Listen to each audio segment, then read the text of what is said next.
반갑습니다.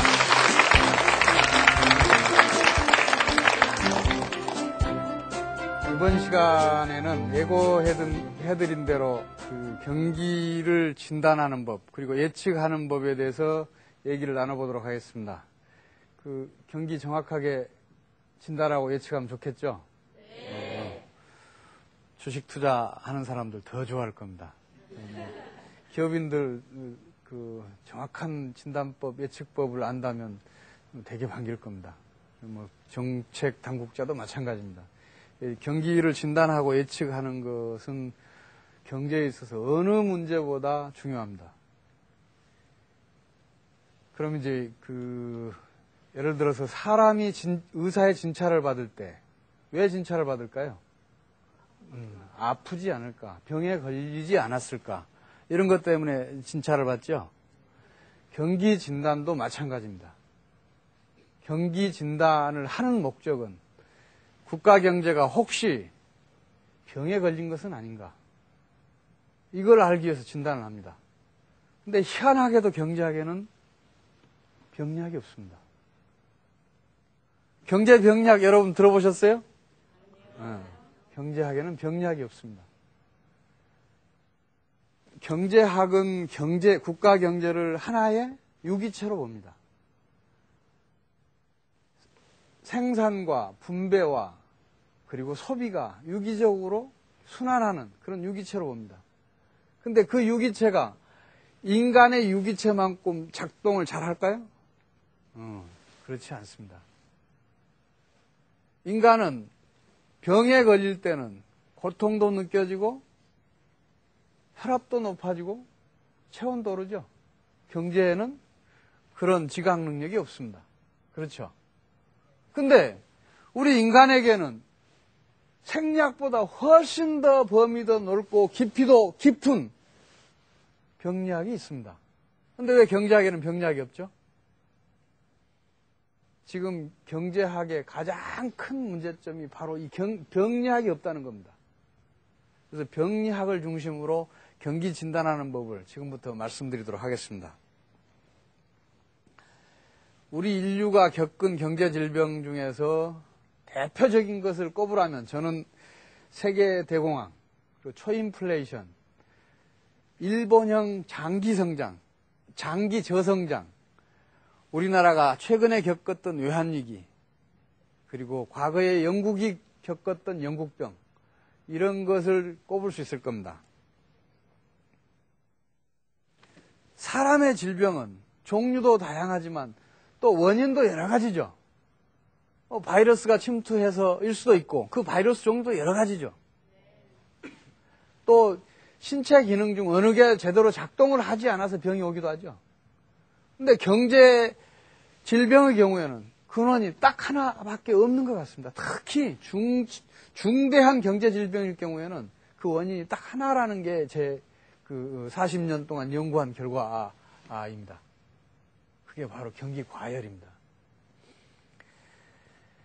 경기 과열이 경제 질병을 어떻게 부르느냐, 이 얘기는 차츰 말씀드리기로 하고, 일단은 우리 임상 실습을 좀 합시다. 병리학은 임상 실습이 기본이죠? 칠판에서 아무리 가르쳐 봐야 환자를 직접 상대해서 얻은 지식이 진짜 지식이죠? 그러면 이제 대표적으로 우리나라 외환위기를 중심으로 사례 연구를 좀 해보겠습니다. 외환위기의 원인이 뭐였습니까? 외환보유고 고갈이었죠? 외환보유고가 고갈돼서 우리나라가 어려운 경제난을 겪었던 겁니다. 그 외환보유고 고갈은 왜 일어났습니까? 국제수지 적자가 외환보유고 고갈을 불렀죠? 국제수지 적자는 또 수입이 너무 많이 늘어서 국제수지 적자가 커졌죠? 다른 한편으로는 수입이 많이 늘고 국제수지 적자가 커지면 환율이 제 기능을 해줘야 되는데 환율이 제 기능을 못했었습니다. 이 환율 고착도 한 원인입니다. 그러면 이제 수입 급증과 환율 고착은 왜 일어났던가, 이것도 좀 살펴봅시다.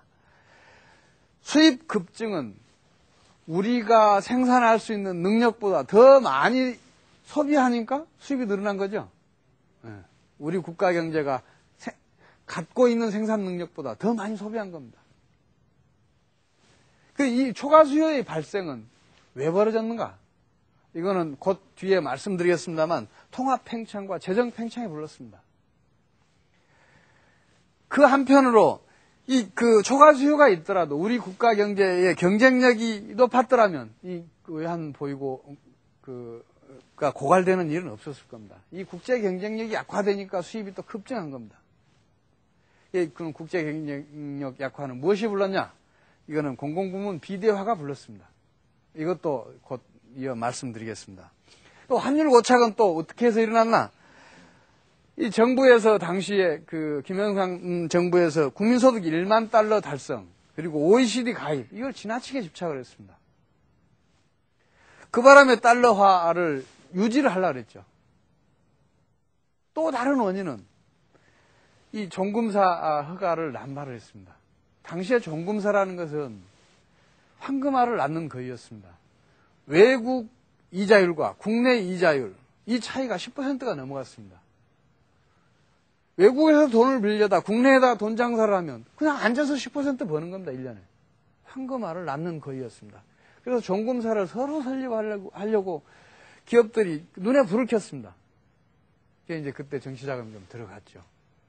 근데 국제수지가 적자가 되니까 수입이 급증하니까 환율이 오를 수밖에 없죠. 환율이 올라야 하는데 환율이 오르면은 종금사들 수익이 크게 떨어지죠. 그러니까 이자 차익으로 번 돈을 환율에서 다 까먹게 생겼어요. 그러니까 줄기차게 이 정부에 압박을 했습니다. 환율 올리지 마라. 그러다가 결국은 우리가 외환위기를 당할 수밖에 없었던 겁니다. 자, 외환 보이고 고갈의 원인을 이 표가 단적으로 증명합니다. 자, 보십시오. 94년부터 97년까지 불과 4년 동안에 국제수지 적자가 440억 달러가 넘습니다. 이 규모가 어떤 규모냐? 이런 해에 외환보유고의 2배입니다. 국제수지가 4년 동안에 외환보유고의 2배나 더 많이 적자가 났으니 외환보유고 고갈 안 될 수가 없죠. 엉뚱한 얘기 하는 사람들 많아요. 일시적인 유동성 위기니 누적된 병폐가 한꺼번에 폭발했니 이런 얘기들 많은데 그렇지 않습니다. 직접적으로 원인을 따져 들어가면 국제수지 적자가 있습니다. 그럼 국제수지 적자의 누적 원인을 좀 따져봅시다. 자, 이 표 한번 보시죠. 93년도 말 화폐 발행 잔액의 증가율이 무려 41.6%입니다. 지금 얼마냐? 1, 2%에 불과해요. 통화가 많이 팽창할 때에도 10%를 잘 넘지 않습니다. 근데 이런 미친 짓을 한 겁니다. 제가 좀 언어가 좀 과격했습니까? 아니, 더 과격한 언어를 쓰고 싶어요. 우리 국민들이 당한 그 고통을 생각하면. 또 이것도 한번 보십시오. 95년도 우리 재정 팽창률이 42.5%입니다. 어떻게 이런 일을 할 수 있습니까? 한 해에 재정을 어떻게 42.5%나 팽창시킬 수 있습니까? 저러고도 경기 과열이 안 일어난다면 그건 이상한 일이었을 겁니다. 근데 재밌는 것은 이런 화폐 증발 그리고 재정 팽창 이런 걸 통해서 경기를 억지로 부양해놨던 그거를 찬양하는 사람들이 있습니다. 김영삼 정권 때는 성장률이 그래도 높았다 이런 얘기하는 사람들이 있습니다. 그게 바로 외환위기의 원인인데 어떻게 그걸 찬양합니까? 그러면 지금 또 그렇게 해서 다시 외환위기 또 한 번 맞자는 얘기입니까? 그건 아니잖아요. 외환위기는 우리가 겪은 큰 고통이었지만 우리에게 또 중요한 지적재산권 하나를 남겨뒀습니다. 첫째는 다시는 외환위기 겪지 말자 이런 것과 두 번째는 혹시 또 외환위기와 같은 파국적인 상황이 오면은 그때 펼쳤던 정책을 다시 펼쳐야 한다. 이런 우리 그 지적재산권을 하나 줬습니다. 세계적으로도요, 외환위기 직후에 불과 1년 만에 9.5% 성장시킨 나라가 없습니다. 영국은 1976년도에 외환위기를 겪습니다. IMF 구제금융을 받습니다. 그 뒤에 무려 10년 만에 인재 극복했다. 이 평가를 듣습니다. 우리 1년 만에 극복했어요. 영국 같은 선진국이 10년이 걸렸습니다. 그렇다면 대단히 성공적인 극복 아닙니까? 여러분, 그 병에 걸리면 우선 수술 받고 또 약 먹고 그러면서 돈 많이 들어가죠. 그리고 병에서 나으면 그 다음에 체력도 많이 떨어지죠. 외환위기와 같은 그 파국적인 상황이 지나고 나면 그런 후유증 부작용들이 남기 마련입니다. 그 대표적인 것이 이제 국가 부채 증가하는 거. 수술비 들어가고 약값 들어가는 셈이죠. 그리고 기간 산업이 붕괴합니다. 영국 같은 경우에는요, 외환위기를 겪고 난 다음에 기간 산업이 아무것도 없다 해도 과언이 아닐 정도로 처절하게 황폐화됐습니다. 석탄 산업 물론 다 무너졌습니다. 조선 산업 다 무너졌습니다. 자동차 산업 다 무너졌습니다. 기계 산업 마찬가지였습니다. 남은 산업이 없다 할 정도로 다 붕괴됐었습니다. 또 빈부격차 심화됩니다. 국부 유출도 좀 일어납니다. 이 다 외환위기의 결과물입니다. 근데 우리나라의 경우에는 저 후유증과 부작용이 어느 나라보다 적었습니다. 아예 없을 수는 없죠. 우리 외환위기 겪었으니까. 우리나라의 외환위기의 그 위험성은 우리가 받기로 예정한 구제금융이 무려 580억 달러에 달했었습니다. 당시까지는 이게 최대 금액이었습니다. 어느 나라보다 심각한 외환위기를 겪었는데 그 후유증과 부작용은 제일 적었습니다. 이렇게 성공적으로 극복한 정책에 대해서는 올바른 평가가 필요합니다. 올바르게 평가하지 않으면, 성공한 정책을 성공한 것으로 평가하지 않으면 뒷날 이런 또 위기가 오면 실패한 정책을 쓸 수밖에 없습니다. 성공의 길은 좁고 실패의 길은 한없이 넓습니다. 외환위기를 우리가 극복했던 거는, 우리 국민들이 극복했던 거는 어디에 내놔도 부끄러움이 없고 어디에서든 자랑스러워할 위대한 업적입니다. 외환위기에 관해서 말씀드리면서 이 경기 과열이 외환위기를 불렀다는 거 이제 대충 짐작이 가시죠. 그 경기 과열이 왔느냐 안 왔느냐, 이건 또 경기 진단이 필수적입니다. 경제 질병이 오고 있는가 안 오고 있는가, 이거 진단하는 건 필수적이지 않겠어요? 근데 경제 질병에도 증상이 나타납니다. 우리가 병에 걸리면 혈압 높아지죠. 체온 올라가죠. 맥박 빨리 뛰죠. 이렇듯이 국가 경제에도 그 증상이 나타납니다. 그런 증상 중에서 대표적인 게 물가, 국제수지, 재정수지, 이런 것들이 악화됩니다.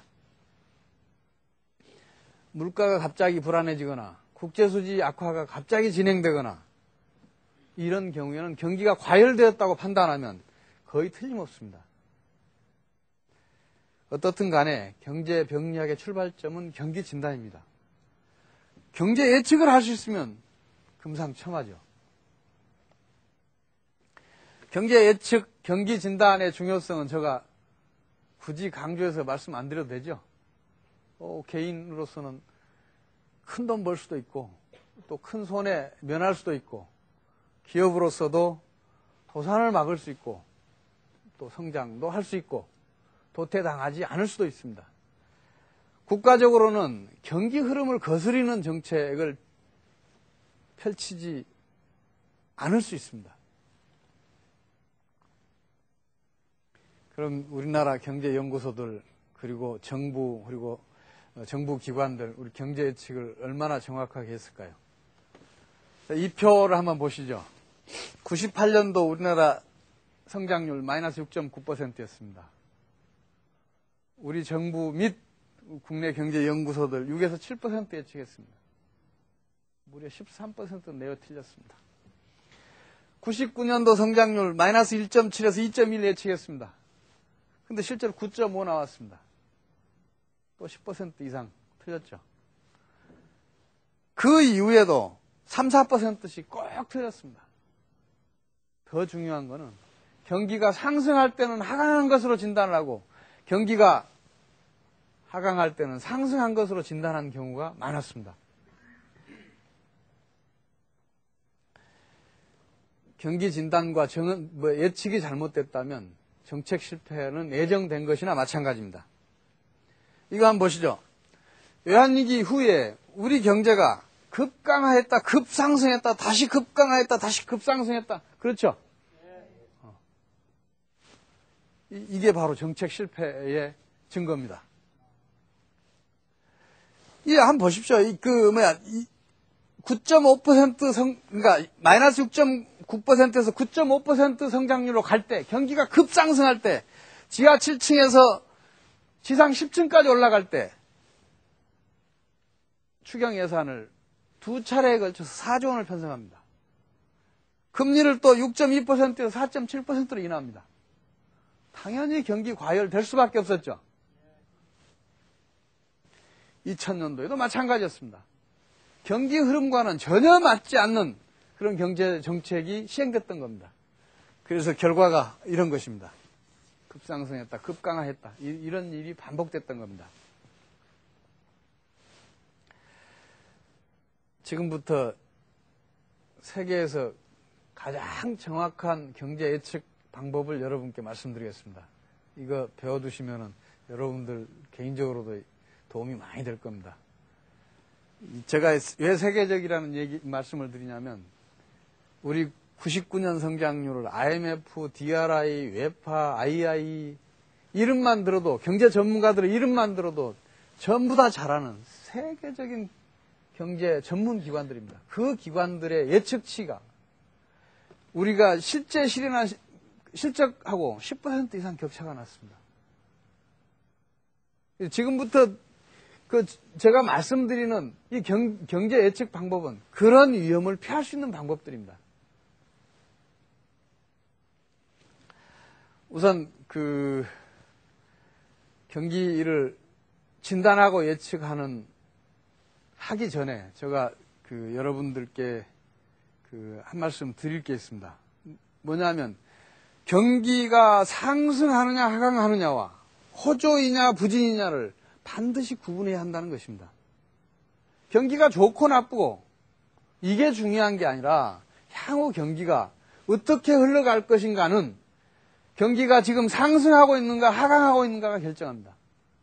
예를 들어서 지하 7층에서 지하 2층으로 갔다. 상승한 거죠? 경기가 부진했지만 경기는 상승한 겁니다. 그렇다면 경기는 더 상승해서 경기 호조가 곧 오겠다. 이렇게 생각할 수 있겠죠? 경기 상승 하강은 그만큼 중요합니다. 자, 그러면 전기 대비 성장률로 경제 예측 한번 해봅시다. 97년도 분기별 전기 대비 성장률 추이가 여기 나와 있습니다. 자, 2, 4분기 7.8에서 3, 4분기 3.2로, 4, 4분기 2.4로 한 번에 4계층 이상씩 추락하죠? 이 다음에 어떻게 나와야 되죠? 마이너스 한 7.0? 이 정도는 되겠죠? 그러면 98년도 성장률 어떻게 예측할까요? 마이너스 7%라고 예측해야죠? 제가 하는 연구소의 2해 경제 성장률 예측치가 마이너스 7.0이었습니다. 실제로 마이너스 6.9가 나왔습니다. 전기 대비 성장률 하나만으로도 이렇게 정확하게 경기를 예측할 수 있습니다. 이거 하나로는 좀 부족하죠? 그냥 98년도 봅시다. 외환위기가 와갖고, 지하 26층까지 추락했다가 줄기차게 올라갑니다. 7개 층 올라갔습니다. 여기서도 지금 8개 층 올라갔습니다. 그러면 그 다음 해에는 10% 이상 성장할 것이라고 예측하는 게 맞죠? 경기가 계속 상승하고 있잖아요. 실적치는 9.5%였습니다. 세계적인 경기 예측 기관들도 이때는 10% 이상 틀렸습니다. 마이너스 1.7에서 2.2를 예측했습니다. 이거 하나만 알더라도 얼마나 유용하게 써먹겠습니까? 자, 2004년도 아까 이 전번 시간에 다음 시간에 말씀드리겠다는 그 내용이 여기 나옵니다. 2004년도 분기별 전기 대비 성장률 추이를 한번 봅시다. 2, 4분기까지는 경기가 하강했죠. 3, 4분기, 4, 4분기 다시 상승했죠. 그러면 2005년도 성장률 어떻게 예측해야죠? 3.6보다는 많겠다. 한 5% 가까이 갈 수 있겠다. 이렇게 봐야죠. 근데 그 전기 대비 성장률로만은 경기를 예측할 수 없습니다. 왜냐? 현재 흐름이 변하지 않는다는 전제 조건 하에서 전기 대비 성장률, 경기가 상승하냐 하강하냐에 의해서 경기를 예측할 수 있기 때문입니다. 경기 흐름이 언제 바뀌느냐? 경기 흐름이 바뀌게 되면 그 상승 추세, 하강 추세 가지고 경기 예측 불가능합니다. 그게 언제 바뀌느냐? 이게 바로 지금부터 드리는 얘기에 나와 있습니다. 첫 번째는 경기 흐름이 정상인가 비정상인가를 따져야 합니다. 경기 흐름이 비정상일 때는 그 흐름 멀리 못 갑니다. 경기가 호조를 보이다가도 곧 꺾이게 됩니다. 자, 여기 첫 번째로는 이제 정상인가 비정상인가 그거를 판단하는 것은 첫 번째는 경기가 과속인가 아닌가를 판단해야 합니다. 예를 들어서 마라톤 선수가 10km를 15분대에 뛰는데 갑자기 13분대에 뛰었다 칩시다. 어떻게 되겠어요? 금방 탈진하죠? 더 이상 못 뛰죠? 마찬가지로 경제도 똑같습니다. 너무 빠르게 성장을 할 때는 그거 멀리 못 갑니다. 이때 그런 일이 벌어졌습니다. 지하 26층에서 지하 6층으로, 또 지하 6층에서 지상 2층으로, 지상 2층에서 10층으로 줄기차게 올라선 겁니다. 저거 멀리 못 갑니다. 그 다음에 경기가 과속인가 아닌가, 그 다음에 따져야 할 것이 경기가 과열인가 아닌가를 따져야 합니다. 과속 다음에는 경기 과열이 오는 게 상식이지만 그래도 경기 과열인가 아닌가를 따져서 그 다음 해에 경기를 예측할 수 있습니다. 자, 98년도 분기별 전기 대비 성장률 여기 나와 있습니다. 거의 다 10% 넘죠? 우리나라 잠재 성장률 얼마나 그랬죠? 7% 정도 되는데, 7% 겨우 넘는 수준인데, 10% 이상 성장했습니다. 그럼 과열이죠? 이거 멀리 못 가겠죠? 또, 경기가 또, 꺾이는 그런 거는, 이 경기가 정상인가 아닌가, 이런 것에 의해서만 꺾이는 건 아닙니다. 다양한 변수들에 의해서 꺾이는데, 그 중에서 또 하나가 또 있습니다. 경제 비관주의가 기세를 올리는 것은 아닌가. 이거 꼭 살펴야 합니다. 이 전번 시간에 제가 말씀드렸잖아요. 비관주의가 득세를 하면 경기는 추락하겠죠? 이건 그대로 표에 나와 있습니다. 2000년 하반기에 비관주의가 확산됐었다 그랬죠? 4, 4분기 한번 보십시오. 마이너스 성장합니다. 2002년 하반기 또 비관주의가 확산됐었죠? 2003년도 상반기에 연속 2분기 마이너스합니다. 2003년 또 하반기와 2004년 상반기에 또 그 경제 위기설이 널리 확산됐죠. 결국은 11.7에서 2.8로 추락합니다. 경제는 심리입니다. 비관주의 확산은 경기 추락을 부릅니다. 이런 일이 다시는 없었으면 좋겠습니다.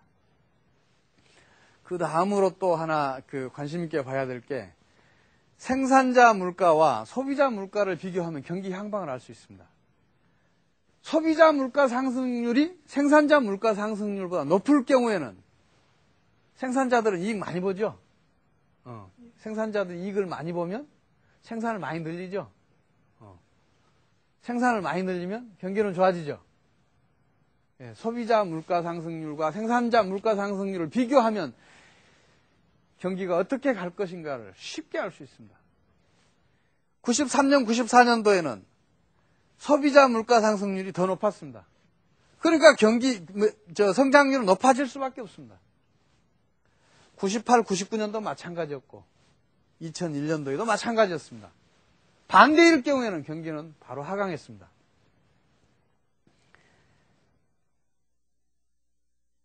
또 하나 눈여겨봐야 할 것은 산업경기와 금융경기를 비교하는 겁니다.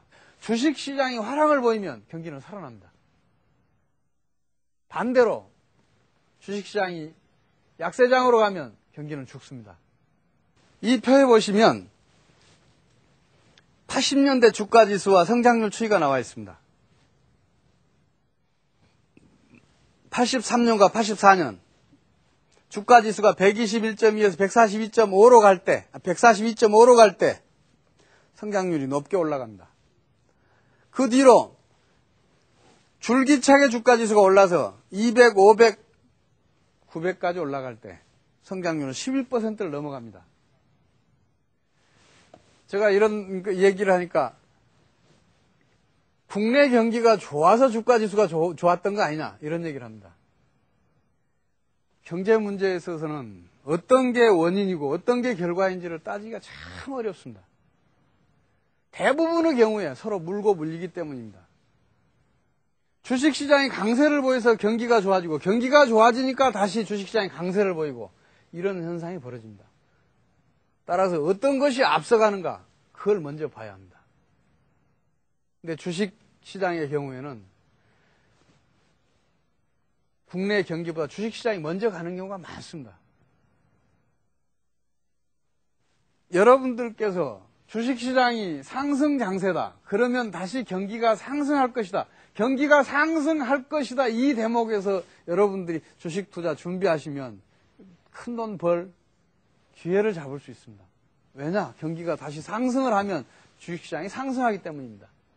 근데 최근에는 불행하게도 이런 일이 조금 틀어졌습니다. 금년 연초에 주식시장이 상승장세를 가다가 꺾였죠?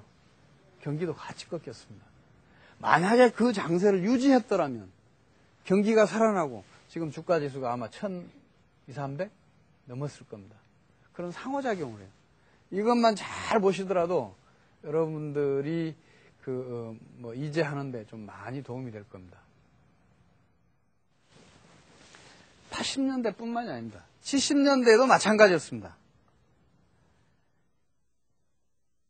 70년대 초반에 72년에서 73년 거의 2배 가까이 주가지수가 올라갑니다.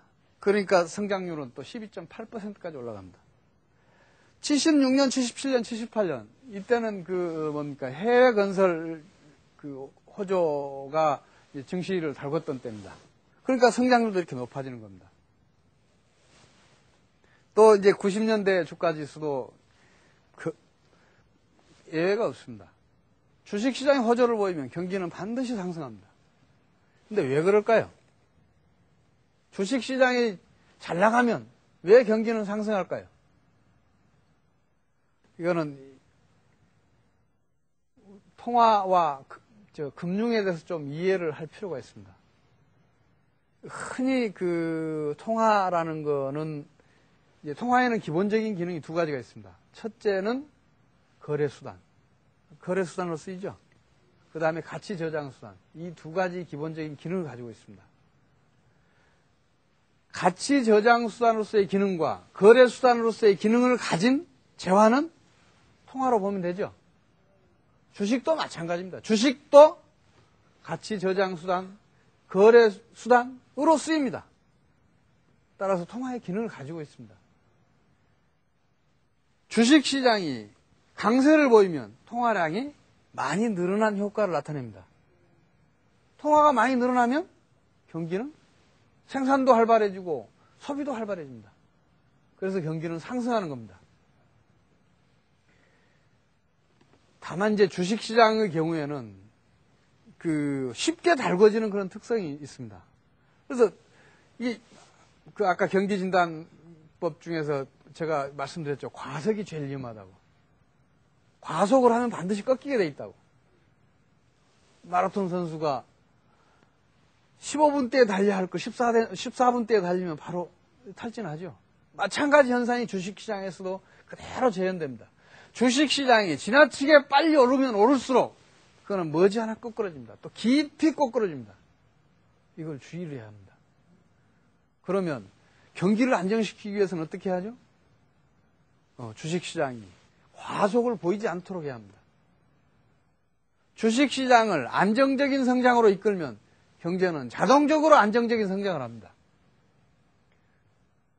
주식시장을 관리하지 않으면 경기 안정은 기대할 수가 없습니다. 주식시장이 지나치게 빨리 달궈지면 그거 그때그때 제어를 해줘야 합니다. 그래야 경기가 안정이 됩니다.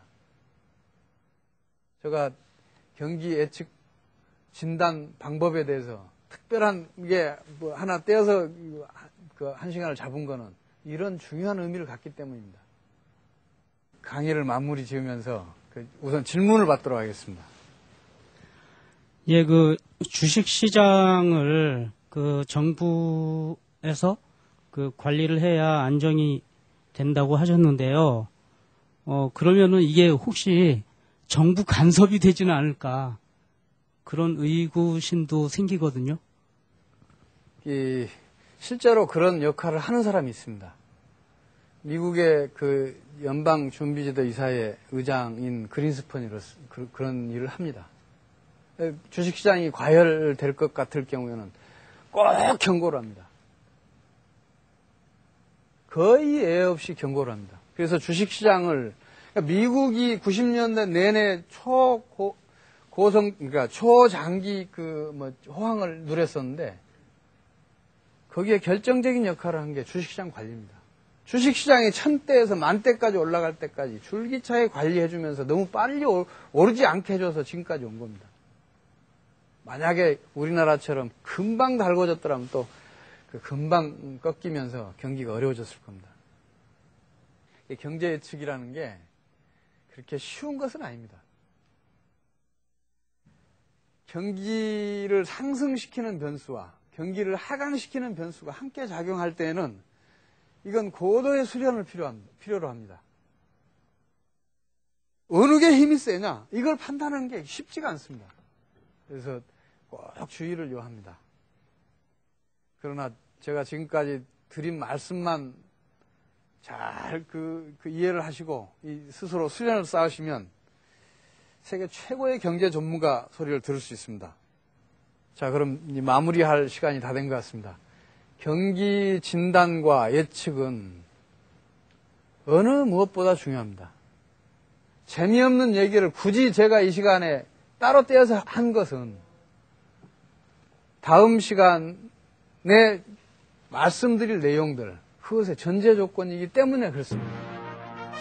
다음 시간에는 우리 경제의 미래, 어떻게 이끌어갈 것인가, 여기에 대해서 다시 얘기를 나눠보도록 하겠습니다. 고맙습니다.